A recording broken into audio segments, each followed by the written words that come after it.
भी किसी शिक्षक की नौकरी जाने वाली नहीं है, किसी को घबराने की जरूरत नहीं है।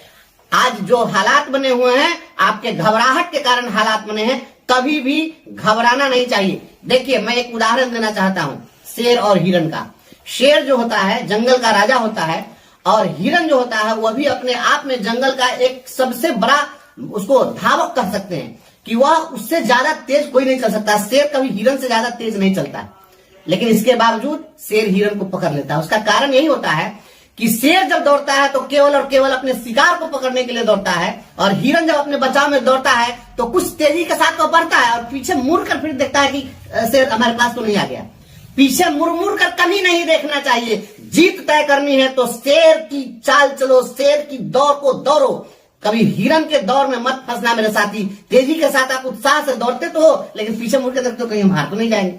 इसी कारण से हम घबराते हैं। हम यही संदेश देना चाहते हैं कि हमने जब ठान लिया कि हमको अब यही करना है, तो विकल्प रहित संकल्प ही सफलता का एकमात्र मंत्र है।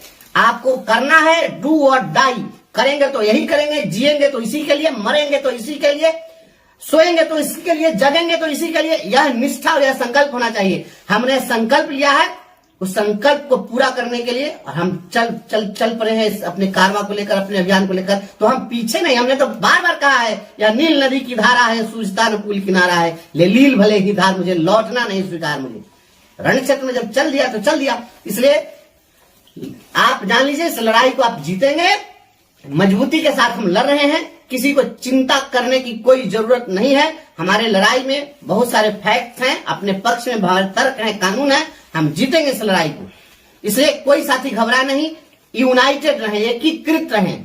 और हमारे जो साथी लोग, कुछ लोग फॉर्म भी भर दिए, कहीं दबाव में, कहीं बहलाव में, कहीं डर कर, तो जो साथी लोग हैं हम उन लोगों से भी आग्रह करेंगे कि हीन भावना नहीं लाना है, और हमको उनको कोसना भी नहीं है, क्योंकि बहुत सारी परिस्थितियां ऐसी होती है। बहुत लोग ऐसे हैं जो 2022 में बहाल हुए, 2013-14 में भी बहुत सारे टेट साथी लोग बहाल हुए, जो लोग अपने घर से बहुत दूर हैं। तो उन लोगों को एक उम्मीद है कि हम परीक्षा देकर अपने कहीं नजदीक चले जाएं।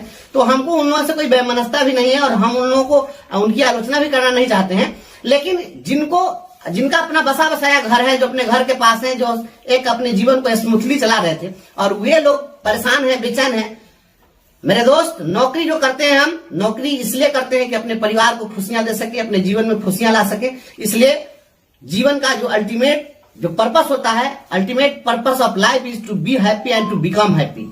जीवन का अंतिम उद्देश्य जो होता है वह व्यक्ति को खुश होने के लिए है और खुश करने के लिए। हम अपनी खुशियों की कीमत पर नौकरी पसंद नहीं करेंगे, अपनी खुशियों के लिए नौकरी करेंगे, खुशियों की कीमत पर नौकरी नहीं करेंगे। इसलिए सभी साथी एकीकृत रहिए, हम इस जंग को जीतेंगे। आप विश्वास बनाए रखिए, हिरण की दौड़ नहीं दौड़ना है, शेर की दौड़ दौड़ना है। यही संदेश देना चाहिए। बिहार में जो विधानसभा की स्थिति है और देश में जिस तरह से लोकसभा और विधानसभा और जो संवैधानिक व्यवस्था है, ये विधायिका की जो स्थिति बन गई है, उस पर क्या कह सकते हैं? उस पर तो हम केवल यही कहेंगे कि अदम गोंडवी ने कहा था कि जहां हाथ से हो बात उसे ग्राम सभा कहते हैं। अब जो विधायिका की स्थिति बनी हुई है, तो उसमें यही स्थिति बन गई है इस लोकतांत्रिक व्यवस्था में कि जहां हाथ से हो बात उसे ग्राम सभा कहते हैं, और जहां लाख से हो बात उसे विधानसभा कहते हैं। जहां एक बोले सब सुने शोक सभा कहते हैं, और जहां सब बोले कोई न सुने उसको लोकसभा कहते हैं।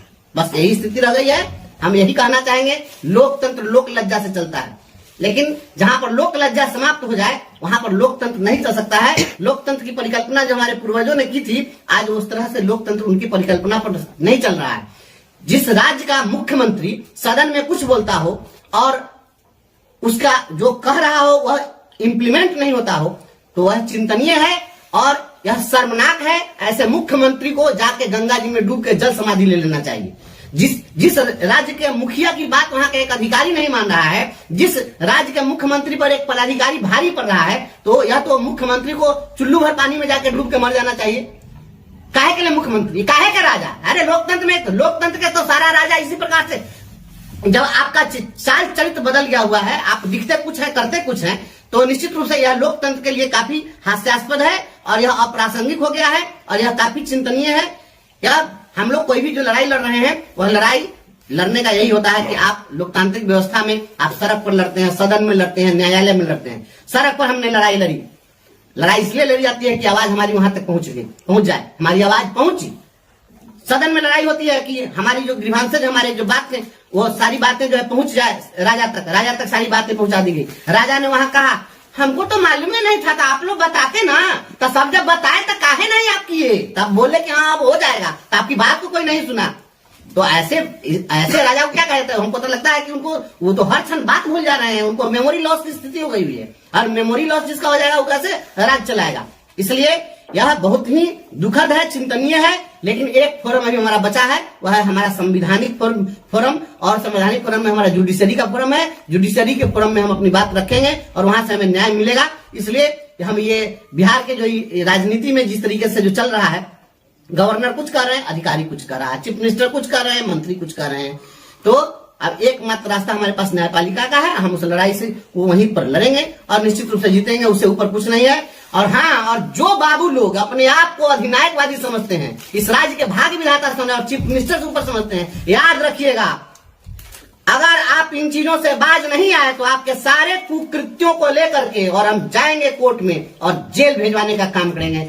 इसके लिए चाहे जो हो जाए, नौकरी रहे जाए, गम नहीं है, लेकिन अगर लड़ना होगा तो आजादी की एक दूसरी लड़ाई लड़नी होगी, तो हम फिर भगत सिंह बन के लड़ने के लिए तैयार हैं। लेकिन ये जिस तरीके से मौखिक फरमान चल रहा है, ऐसा मौखिक फरमान आपको बहुत भारी पड़ने वाला है, हम उसकी लड़ाई लड़ेंगे।